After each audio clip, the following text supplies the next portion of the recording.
It is news on Spectrum Television. It is exactly 8 p.m. on our studio clock. Top on our stories tonight. Pending its promulgation by the head of state, the law guiding higher education in Cameroon has been adopted by parliamentarians during the just-ended parliamentary session in Yaoundé. It should be noted this law already provides for several innovations which will repeal the 2001 law, which has now become obsolete. Also, Idenau, a locality in Limbe, southwest region of Cameroon, the inhabitants of this community have embarked on a sanitation marathon on the Cleaners Municipality campaign launched by the Minister of Housing and Urban Development. More of the stories in full and much more will be yours in a short while. Thanks for joining in on the 8 p.m. Bilingual Primetime Newscast on Spectrum Television. We'll kickstart right away in Molière's language with Leila Renganzu. Bonsoir, Leila. Bonsoir à vous, Christelle Assec, mesdames. Bonsoir, monsieur, bonsoir et merci d'être avec nous. Il est 20h sur les antennes de Spectrum Télévision, c'est le journal. Adoptée au cours de la session parlementaire qui vient de s'achever, la loi portant orientation de l'enseignement supérieur au Cameroun attend toujours d'être promulguée par le chef de l'État, son Excellence Paul Biya. Notons que dans cette loi sont contenues plusieurs innovations et elle viendra mettre au garage la loi de 2001. Olivier Bouzique pour plus de détails.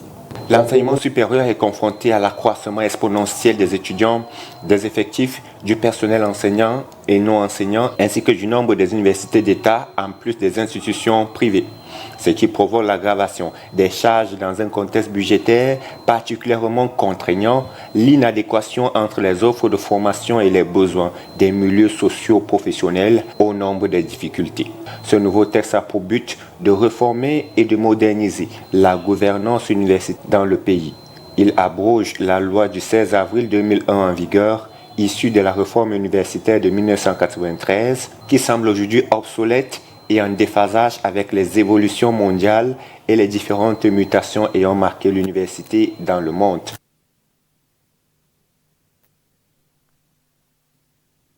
Régi par une autre loi, il propose une dizaine d'innovations, dont la facilité d'accès à l'enseignement supérieur, une meilleure organisation des institutions d'enseignement supérieur, la prise en compte de la flexibilité qu'offre le système LMD. Aussi, jugé pléthorique, le nombre de membres du conseil d'administration des universités d'État a été réduit à 15, de même que les pouvoirs des vice-chancellors et des recteurs ont été renforcés dans l'optique de limiter les conflits d'autorité avec les chefs d'établissement et des départements placés sous leur autorité. Ce nouveau texte s'articule autour de 117 articles contre 54 dans la législation en vigueur. Il se subdivise en 5 titres.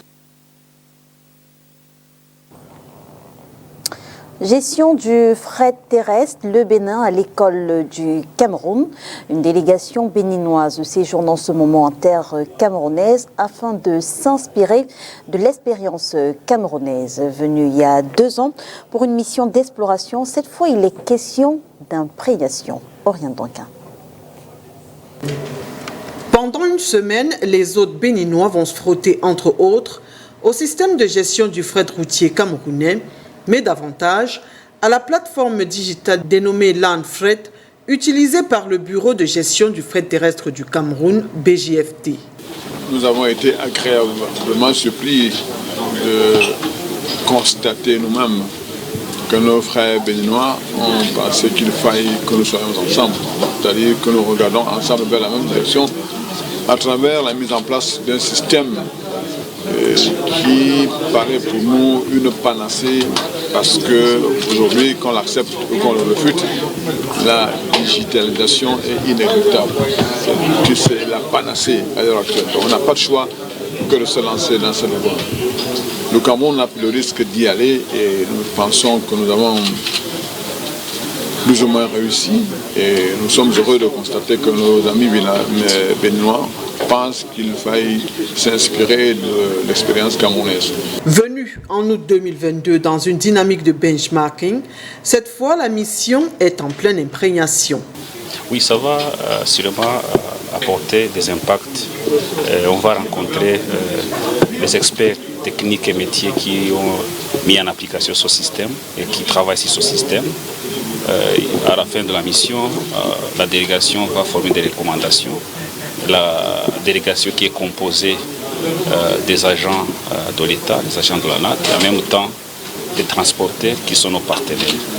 Ce partenariat va nous permettre de réformer encore des recommandations qui vont servir de base pour la mise en œuvre aussi du manuel de gestion du fret. Cette synergie d'action rentre dans une coopération sud-sud. C'est un type de coopération qu'il faut souvent souhaiter au niveau de tous les acteurs, quel que soit le domaine qui est choisi, parce que non seulement les problématiques sont communes, mais les défis à affronter également sont communs. Et l'objectif étant celui du développement pour tous les États, on ne peut qu'encourager ce type de coopération et que ça se multiplie à d'autres secteurs en dehors de celui qui nous réunit aujourd'hui en terre camerounaise. Le BJFT n'entend pas s'arrêter en si bon chemin, surtout que ces collaborations seront bénéfiques aux différentes sous-régions. Elle ne va certainement pas se limiter au niveau du Bénin. Nous sommes déjà en Afrique de l'Ouest, c'est un pas, mais le processus qui est enclenché va faire avancer les choses et va booster l'économie de toutes les sous-régions africaines, en ce sens que la mise en place de cette nouvelle vision de l'Union africaine dans le cadre du développement d'un marché intra-africain à travers la zone de libre-échange continentale est, à notre avis, une bonne chose pour l'ensemble du continent. En terre camerounaise, depuis le 10 juillet dernier jusqu'au 17 prochain, la délégation béninoise va échanger avec les acteurs de transport routier de marchandises, faire des descentes dans les ports de Douala, Kribi et même au corridor, former les équipes de développeurs de l'Agence nationale des transports terrestres du Bénin et celle-ci espère dès janvier 2024 faire des retours positifs de leur expérience. Cameroon's taxpayers' numbers are on an increase since the past end of 2022. This thanks to the collaboration between tax authorities and the customs. Josephine Binzi projects these numbers for the past month in the following report. There has been an increasing number of taxpayers in Cameroon in the year 2023, as revealed by a report pasted in Invest in Cameroon on the 12th of July 2023. At the end of December 2022, the number of new taxpayers subject to the payment of value-added tax in Cameroon increased by 13,500 taxpayers, according to a report published. At the end of April 2023, it was discovered that this number increased again by 1,350, finally reaching 14,850 new taxpayers between two periods. By the end of December 2023, the Cameroonian authorities hope to increase this number by 16,000, the report reveals. This is a corollary of significant increase in revenue tax, which represents nearly 40% of the country's overall tax revenue.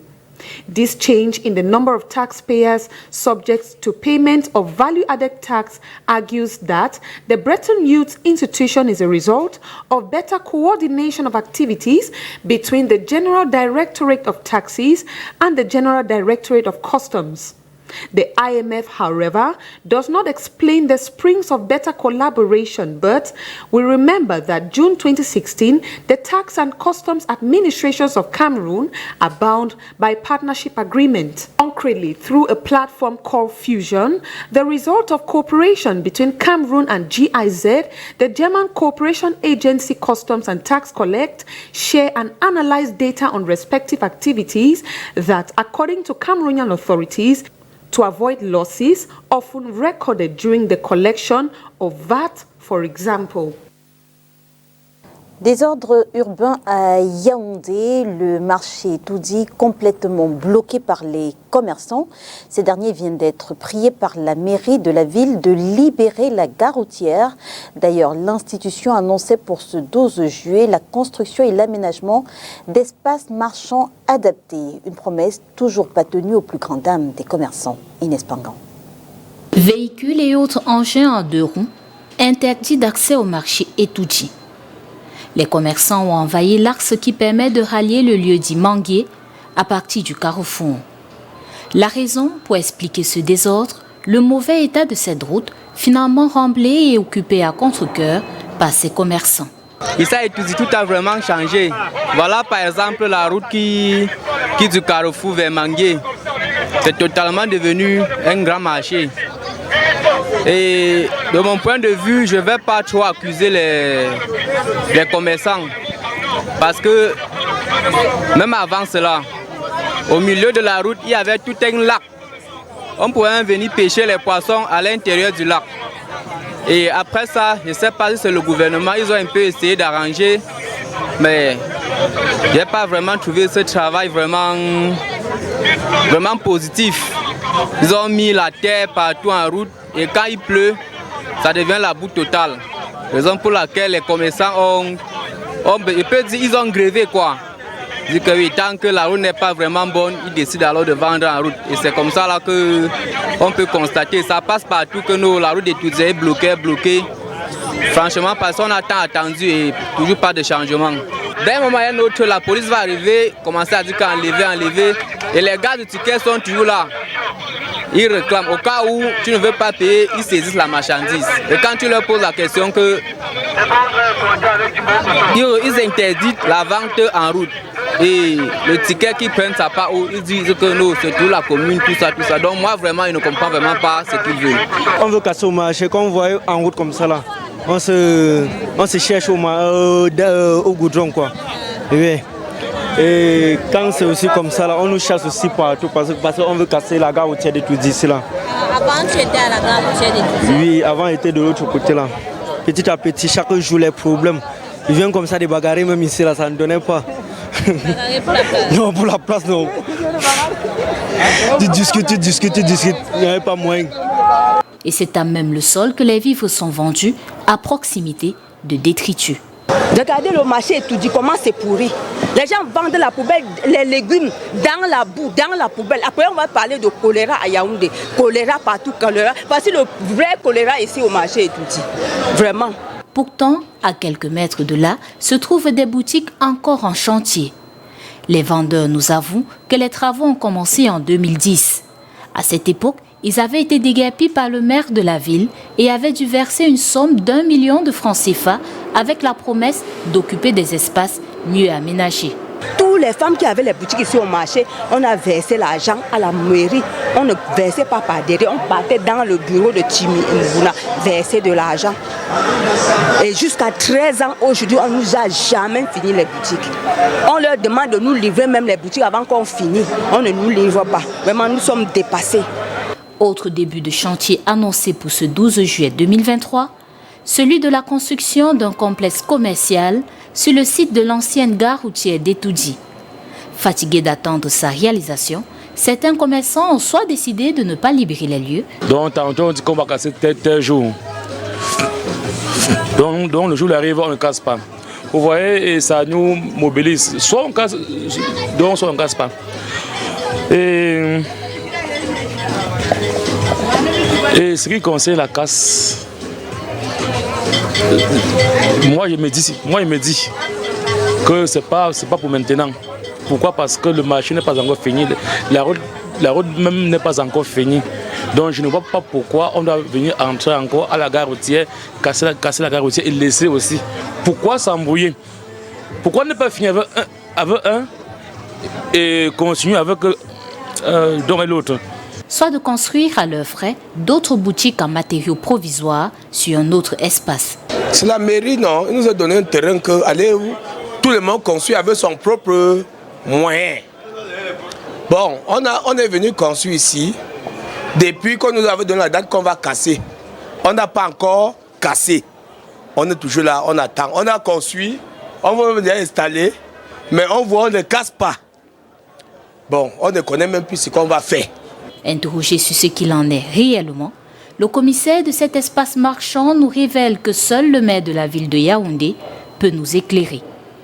Des réponses attendues par ces commerçants du marché Etoudi, pourtant situé à un jet de pierre de la présidence de la République du Cameroun.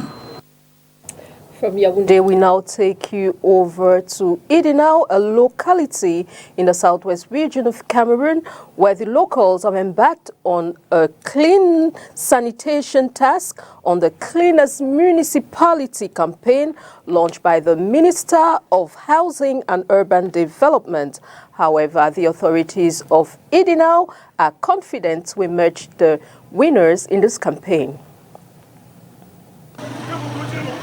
Waste management is one of the major constraints the Idinao municipality is tackling to represent the city of Limbe in the Cleanest Municipality campaign.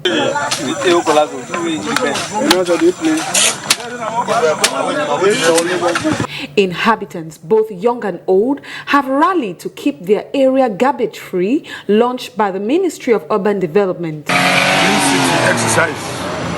So Idinao municipality is not being left out, and we are putting everything in place to make sure that we come the winner. So that is why you see our people are being mobilized in this way that you can see for you. From the Sobe Bridge down to Nsanje, participants chopped off grass growing along the roadside. The mayor, however, decried the uncivil behavior of tourists around the beach. To the clean city exercise, we are not going to limit our effort only for the day of the launch, which is today. Henceforth, all the quarters will be clean.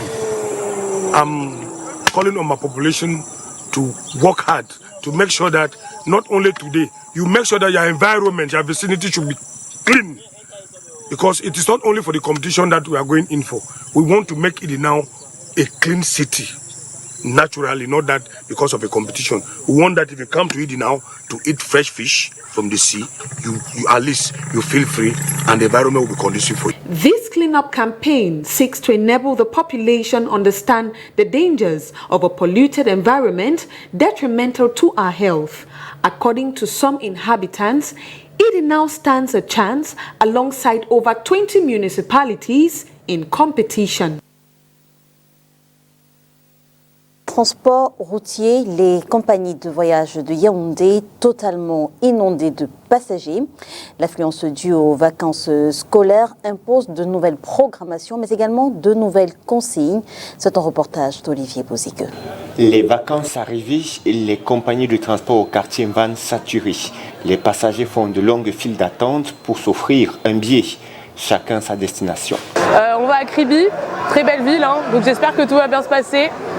Après on suit nos compatriotes camerounais, donc je pense que tout va très bien se passer. J'essaye de me renseigner sur le voyage même, essayer d'entrer en contact avec le chauffeur et surtout essayer de regarder tout autour de moi avec qui je voyage pour voir un tout petit peu. L'affluence de passagers impose une réorganisation du travail, une reprogrammation des voyages, de nouvelles consignes au personnel, comme dans cette compagnie. Les chauffeurs ont les consignes strictes et fermes de rouler doucement, donc 80-90 à l'heure, et respecter les panneaux de signalisation. L'idée est d'éviter les accidents de la circulation, vu la densité du trafic routier. À chaque fois, avant que le chauffeur ne prenne le départ, nous leur donnons des consignes de conduite. Nous avons également un moniteur qui est présent à chaque fois pour les séances de travail. Selon les experts, 35% des accidents au Cameroun sont causés par l'excès de vitesse des chauffeurs indélicats. Je respecte la loi, donc le chevauchement des lignes et tout ça. Si c'est ce que moi je conseille aux jeunes, de respecter la route. Nous demandons aux passagers d'ailleurs que nous puissions les numéros de téléphone. De telle façon que si le chauffeur ne respecte pas les consignes données au départ, l'agence, par un responsable, qu'ils puissent nous faire parvenir ça par message ou par téléphone. Face à la recrudescence des cas d'accidents de la circulation, la gendarmerie nationale a renforcé la prévention routière sur les axes routiers pour stopper la saignée. Et avec VOA, nous faisons à présent le round-up de l'actualité africaine.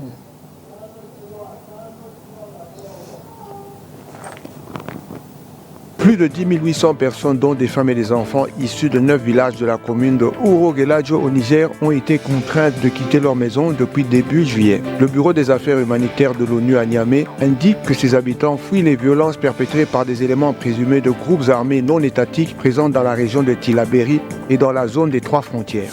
Au Kenya, les forces de l'ordre ont tiré des gaz lacrymogènes sur des protestataires aujourd'hui lors de nouvelles manifestations interdites par les autorités. La mobilisation a été appelée par l'opposition pour fustiger la flambée des prix et les nouvelles taxes gouvernementales.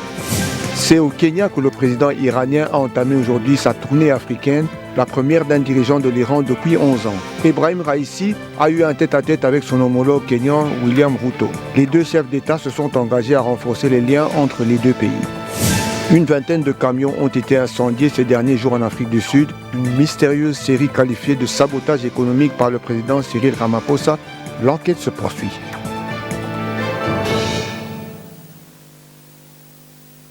Rideau sur le 20h. Mesdames et messieurs, merci de nous avoir suivis. On se retrouve dès demain, 20h, sur les antennes de Spectrum Télévision, si bien sûr Dieu le veut. Bonsoir. Bonsoir à vous, Christelle Assek. Good night, Leila. Good night, televiewers. Always a pleasure being in your company. See you tomorrow for another edition, God willing. Bye-bye.